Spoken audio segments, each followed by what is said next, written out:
morning, YouTube. It is Monday morning here in Tampa. Wow. Apparently I'm not the star of my show today.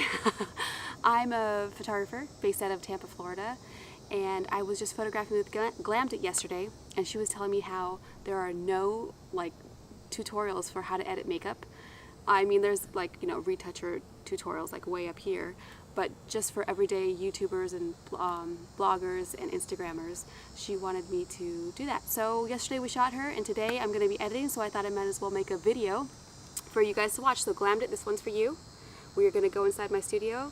I apologize for any noise you hear. I have renovations going on upstairs, so I will try to be as quiet. I'll tell them to try to be as quiet as possible, but let's face it, you're going to hear something, but I'm going to teach you guys how to do some makeup editing. So, come.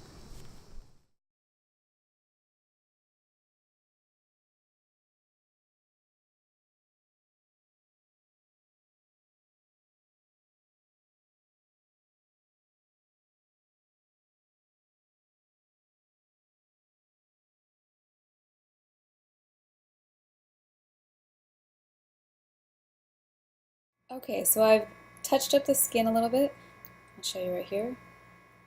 Just smoothed it out a little bit, and I got my color closer to where I want the end result to be.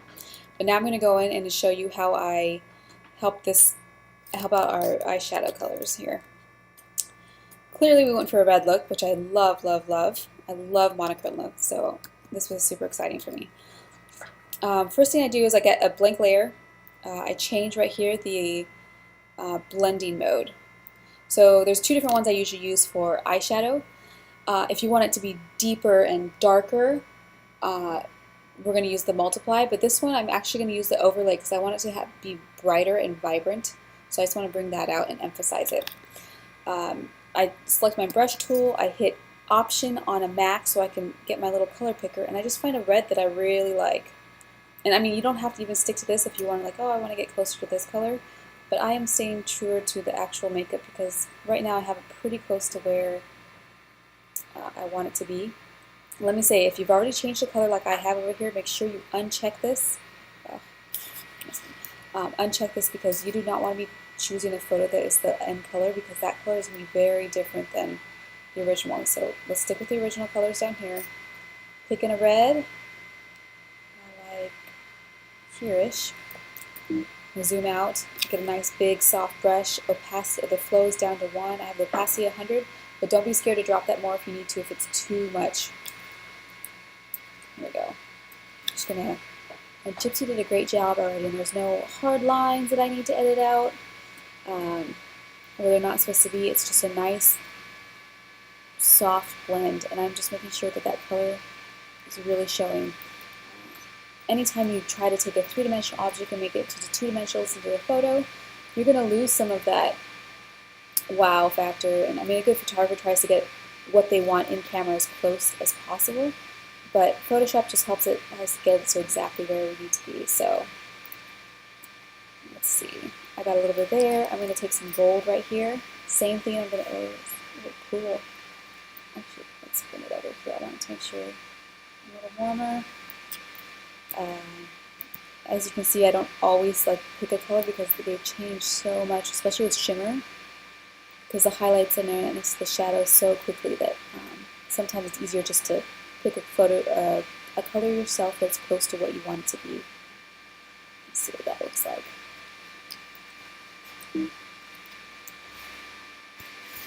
Okay, so we brought out the warmth in our eyes a little bit right there to make sure you can see that nice gold lid. Brought the red in a little bit, and I'm going to show you real quick just because I do use black a lot for eyeshadows or making sure your eyelashes are popping or filling in a little bit of brow if a strobe or a light source made it wash out a little bit. So here I just have a curves. I drop the curves all the way down to the bottom so it's flat against the bottom so it's completely black.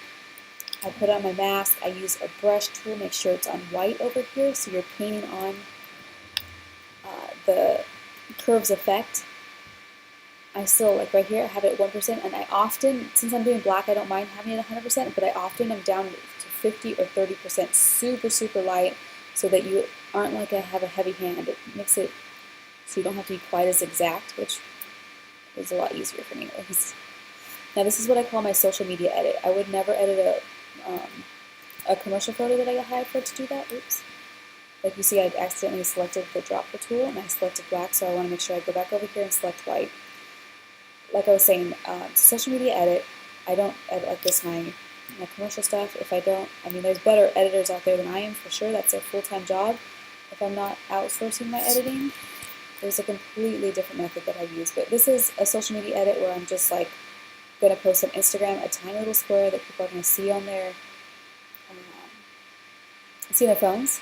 And I will say that my social media edits are going to have a higher caliber than even yours, just because I am trying to get hired as a photographer, so you can't be putting out a mess out there, you know? Let's see what we got. So let me just show you the blackening right there. You can see it just deepens the blacks a little bit because that's it's supposed to be a true black. But you want to see the highlight, but you really want to bring the drama out in your eyes. Who doesn't want a little bit of drama in your eyes, right? But yeah, that's about it. That's how this is how I pop the color a little bit, even it out. I still haven't finished the skin. It's a little unsmooth for me. I need to finish it out. But that's all there is to it. Also, I understand that this is a photo that you probably can't obtain because I have an obscene amount of money sunk into my gear. So if you would love to send me a photo, I would love to edit for you. So I can show you what a YouTuber or an Instagrammer's photos would look like and how I would edit them, just so your expectations are realistic. So if you'd like to do that, comment below, let me know. Find me on Instagram at Jen Bischoff or jen.bischoff. I have like 7 accounts. You cannot not find me on Instagram, okay?